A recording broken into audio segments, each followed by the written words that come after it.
That's fantastic. Fantastic. Thank you so much, All right. Elizabeth. Lucinda Reader. Well, I'm just going to read as you can see on the screen. Lucinda is a founder of Ravello HR consultants who specialize. So, Lucinda Reader, I'll let you introduce yourself in more detail, which I think you the best. So that's not the question to you. Thanks, Ishmael. Hi, everyone. Yeah, thanks again for having me. It's great to join you. So I have spent sort of 20 years in the HR and recruitment industry. So similar to Elizabeth, started my career in recruitment agencies and also worked for Hayes, and then sort of moved in-house, worked in talent and recruitment, worked for some really great brands. So Harrods, Kurt Geiger, Stryker, International over in Australia, Metro Bank, so lots of different industries, and then moved more into the generalist space, which was something that was sort of important to me to make sure that we were getting it right at all angles, not just when we were bringing people in. So how do we then actually retain and look after them the full employee life cycle? And then similar to Elizabeth, had 2 children, and realised that actually there isn't always a place for part-time and flexible working in a corporate world. So I founded Ravello HR, and actually what we specialise in is going into businesses and helping them to essentially set up their talent functions so they're not solely reliant on agency use, and actually just make sure that they've got all the skills that they need. They're not just, an admin sitting there with a LinkedIn recruiter license, not actually knowing what to do. And then on top of that, so I also work with Shara, which is a wellbeing app, currently disrupting the market. So very similar to Headspace, but we've got lots more features. Really exciting. So kind of a startup. So it is a startup still in seed phase. So that's really exciting as well, something a bit different. And I also work with No Going Back, which is a charity that helped to rehabilitate offenders upon their release. So lots of different kind of facets to not a traditional HR and recruitment consultancy, but we do lots of different things as well. So hopefully I can help you put a slightly different lens on how to retain your people in lots of different ways. Oh, thank you so much for saying that. That's a fantastic introduction, both of you. Well, I will let Lucinda, just to make sure I'm right with this. You've got your slide which you want to send. All right. Hello? Sorry, Ishmael, I'm struggling to hear you. You're kind of cutting in and out. Did you ask me something? No, I was just saying, you've got your own slides which you want to present, right? Yes, correct. Yeah. Great. So let's start with you first. Okay. So I'll stop presenting for now. I'll let you and then what will happen once you've done your presentation, because obviously for Elizabeth, I know Elizabeth already got questions, notes with her, but also because of these our own presentations that will also go through her, so that we just have some sort of like interactive sort of section. Is that okay? Okay. I think I got the most of it. Yep, great. So I'll share my screen. Yep, perfect. Okay. Thank you.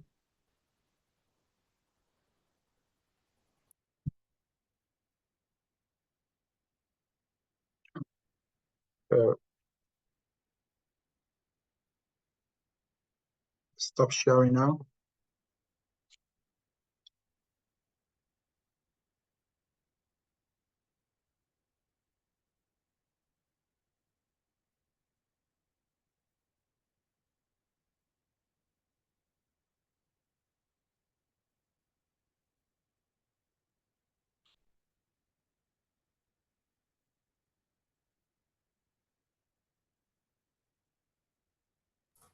Sorry, I realised I muted myself. No worries. Can you see that presentation okay? I'm on one screen today. Yes. Fabulous. Yeah, can see that. Excellent. Okay, so thank you, Ishmael. I'll get cracking. So the topics I'm going to run through are a bit of an introduction. So on the importance of retaining top talent and its impact on your organisational success. Then a bit into the psychology of employee retention. So just understanding the psychological factors that influence employee loyalty and satisfaction. And then just a couple of lessons from a couple of companies that are doing it really well, and a couple of things that we can probably learn from them, and a couple of things that they've done that you might be able to take away and implement in your own company. So to begin with, so just looking at the importance of it. Now, some of these might seem like the obvious answers, but sort of just to scratch the surface on them really and get into them a bit more. So first one being retain knowledge. Now, this for me is one of the most important things, because you can really focus on knowledge transfer. You can make sure you don't have key person dependencies, but every time somebody walks out the door, you lose a certain element of knowledge with them that you probably can't get back. And unless you ask someone to write down everything they do, which nobody does, it's a big deal. Costs, an obvious one. Every time somebody leaves, you incur huge costs to replace them. The morale side and the employee engagement, obviously everyone loves a leaving do, but I think the general concept of people leaving nobody does like.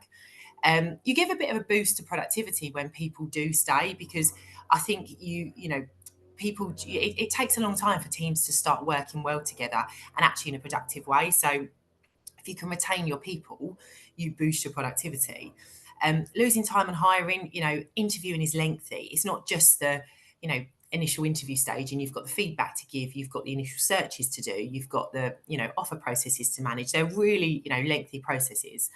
And it's about creating a better and consistent customer experience as well, because, for your customers, whatever industry you're in, if you can create a consistent experience for them, you're going to provide a better service. And when you've got people constantly moving in and out, you can't do that. It's inevitable that customer service will suffer. So these are some of the really important things.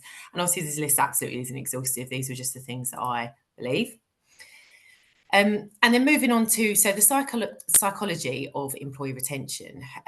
So understanding employees' needs and how you identify these and their motivations. So this is about actually, surveys are the obvious ones, right? Doing employee surveys, understand how people feel, whether you do them, monthly, quarterly, yearly.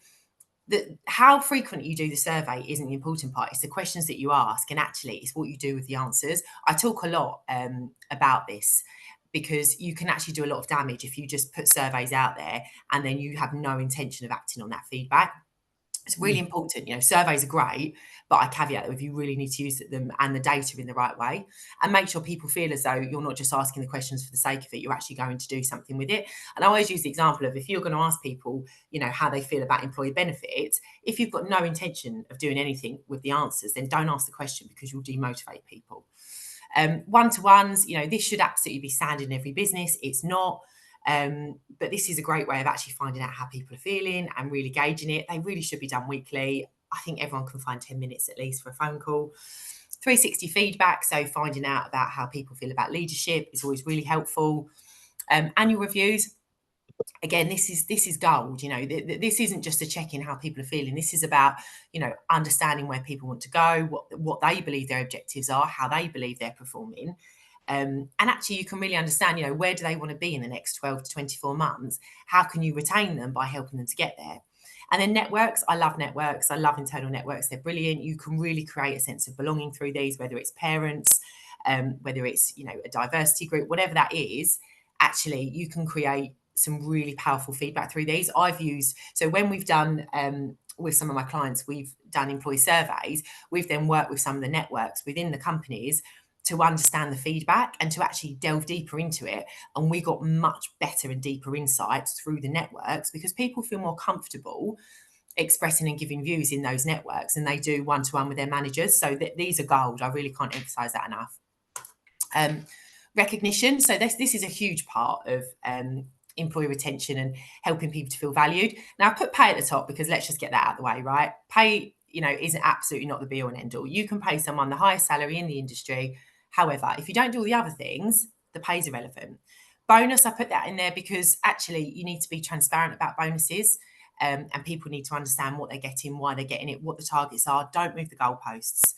Benefits, there's a lot at the moment, especially in the HR world, being spoken about what is a benefit and what isn't. Things like flexible working, that's not a benefit. right? So you need to be really clear about what your benefits are and actually how they can benefit your employees and what they look like. And actually, you know, making sure that they're fit for purpose. Things like well-being, I'll talk a bit more about well-being in a moment, but, you know, an EAP isn't a benefit, right? That is just a standard what you should be providing your employees for support. So really, you know, and obviously always it does come down to cost, but there's some, you know, really, really good things you can do that don't cost a lot.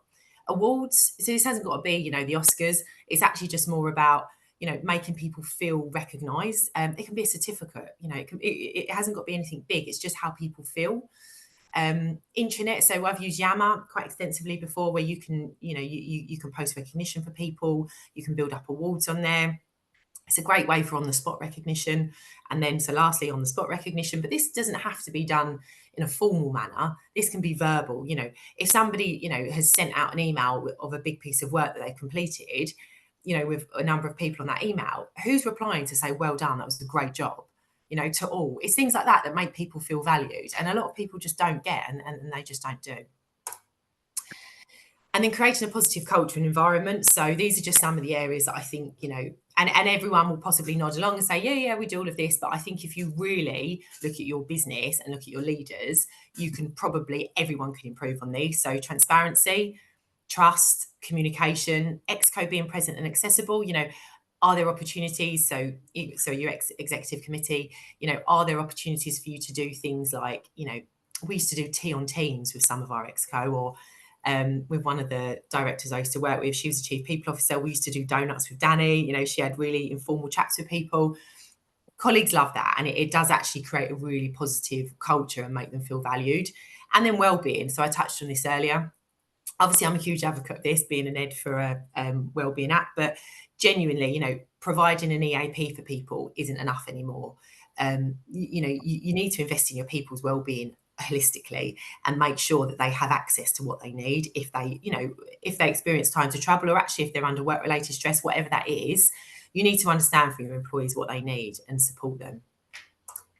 And then growth, this is, you know, this is a big one. So hiring from within where you need to. There'll always be situations where you need to hire externally because you need to bring skills in. But if there's an opportunity to look further down the line at actually some skills that you're going to need in the next 12 to 24 months, can you train somebody now to do that job? And you're, you know, not only are you going to give someone a growth opportunity, but then you're not going to have to hire into a probably expensive skills market. So this is a great way to, you know, and again, I go back to your one-to-ones. This is huge. This is about your appraisals, looking at promotion opportunity for people. So program enrollments, do you run anything for people where they can, you know, management training or skills like technical skills training? And qualifications, obviously, you know, this does come down to cost as well, but some of it isn't expensive. You've got things like the apprenticeship scheme that you can look at as well. So growth is huge for people. You know, they really want to feel valued and they really want to feel invested in. And that isn't always just costly qualifications. It can be some of these other ideas as well. And then feedback. So feedback is huge. So regular, meaningful appraisals, an opportunity for employees to provide feedback. And again, you know, I've spoken about this already, but acting on that feedback and making people feel as though the feedback they're giving you is actually worthwhile and it's not just falling on, you know, ears that aren't going to listen. So it's really, really important to make people feel as though they've got the opportunity. And I would really suggest, you know, you give people multiple options for feedback, not just in their one-to-ones, not just a survey, you know, not just an anonymous survey. Give them options for how to provide that feedback and ask them how they want to do it. So just moving on to this. So some of you may be familiar on, I don't know, with the Herzberg's two-factor theory. So this is about Herzberg's view of satisfaction and dissatisfaction. So what are motivators and what are actually just basic hygiene factors? And I like this theory because it summarizes it really well. And, you know, I go back to flexible working isn't a benefit, right? Everybody should be entitled to flexible working requests. Hopefully you are, because it's the law now. But just from a, you know, a cultural point of view as well, these are things that I really like the way this describes it. So the hygiene factors are the job factors which are essential for the existence of motivation at workplace. So they don't lead to positive satisfaction long term, but if these factors are absent or non-existent, then they will lead to dissatisfaction. So a couple of these are things like pay, policies, fringe benefits, physical working conditions, there's, you know, job title or status, relations, sorry,